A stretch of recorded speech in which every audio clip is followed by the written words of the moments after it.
Ang gutom ng bangin.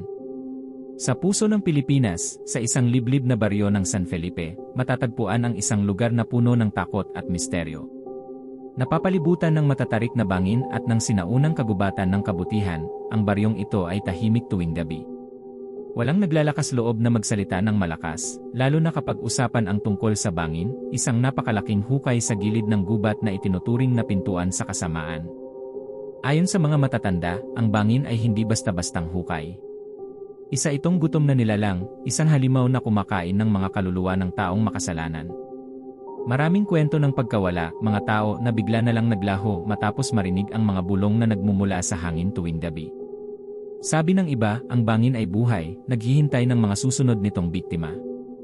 Isang araw, nawala si Maria, ang mabait na anak ng kapitan ng barangay. Lumabas siya upang mamitas ng mga bulaklak ng sampagita malapit sa gubat, isang bagay na madalas niyang gawin. Ngunit nang sumapit ang gabi, hindi siya nakabalik. Natagpuan ang kanyang basket sa gilid ng gubat, ang mga bulaklak nito nakakalat sa lupa na parang bigla siyang natakot at tumakbo. Ang mga tao sa baryo ay nagtipon sa plaza, takot na takot. Ang bangin na naman, bulong ng mga matatanda, hawak ang kanilang mga rosaryo at tahimik na nananalangin. Narinig ni Diego, ang panday ng baryo, ang mga usapan. Ang galit at guilt na matagal na niyang kinikimkim ay bumalik.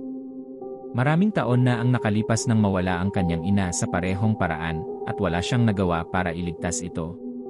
Ngayon, may pagkakataon siyang harapin ang takot at alamin ang katotohanan. Kinagabihan, habang nagdarasal ang buong baryo, nagpasya si Diego na pumunta sa bangin.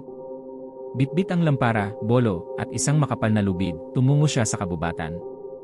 Ang kagubatan ng kabutihan ay tila may sariling buhay.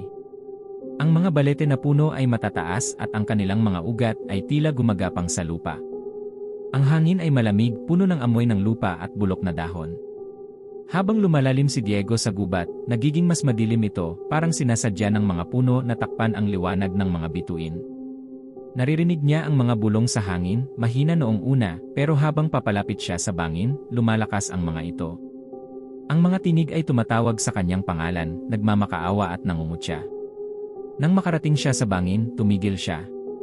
Ang bangin ay higit pa sa iniisip niya. Isang napakalaking hukay, mas maitim pa sa gabi, at parang humihina ang lupa sa paligid nito. Ang malamig na hangin ay may dalang matinding kilabot. At naroon siya.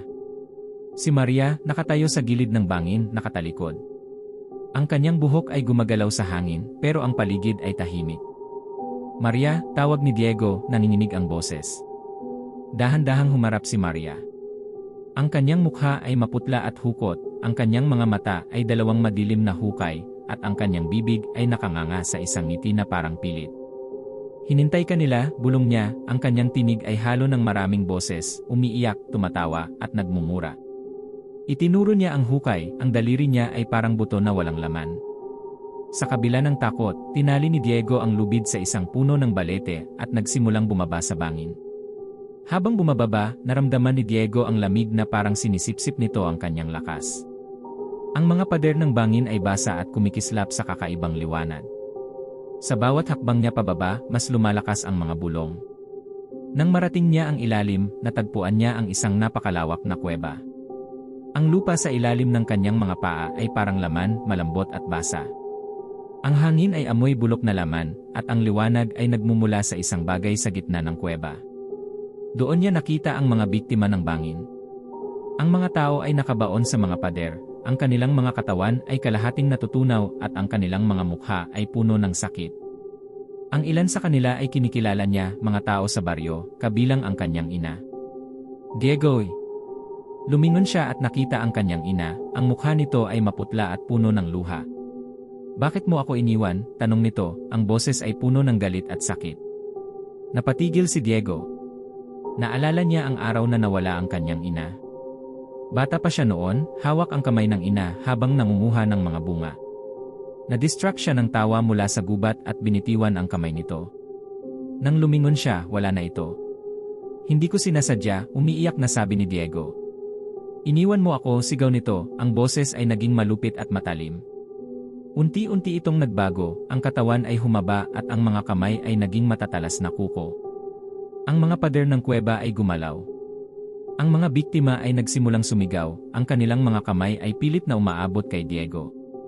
Sa gitna ng kuweba, isang malaking puso na parang buhay ang tumibok, napapalibutan ng mga ugat na kumokonekta sa bawat biktima. Napagtanto ni Diego na ang bangin ay isang nilalang, isang halimaw na kumakain ng mga kaluluwa ng mga nahuhulog sa bitad nito. Hinawakan siya ng mga ugat, hinihila siya papunta sa puso. Sinubukan niyang gumamit ng bolo, pinuputol ang mga ito, pero mabilis itong bumabalik. Nagpakita muli ang kanyang ina, umiiyak. Sumama ka sa akin, anak. Huwag ka nang lumaban. Magpahinga ka na.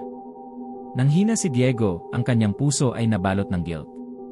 Pero nang makita niya si Maria, mahina at halos walang buhay, naalala niya kung bakit siya naroon. Huwag niyo akong kontrolin, sigaw niya. Sa buong lakas niya, ginamit niya ang bolo at sinaksak ang puso. Ang kuweba ay yumanig, ang puso ay nagsimulang sumigaw sa sakit. Ang mga ugat ay nasunog at ang mga biktima ay naging abo, malaya mula sa sumpa ng bangin. Nagising si Diego sa gilid ng kagubatan, sugatan pero buhay. Ang bangin ay nawala, ang lugar ay naging lupa na lang. Ngunit alam niya, kahit nawala ang bangin, hindi ibig sabihin ay tapos na ang lahat. Ang halimaw ay naghihintay lang. At balang araw, muling magugutom ito.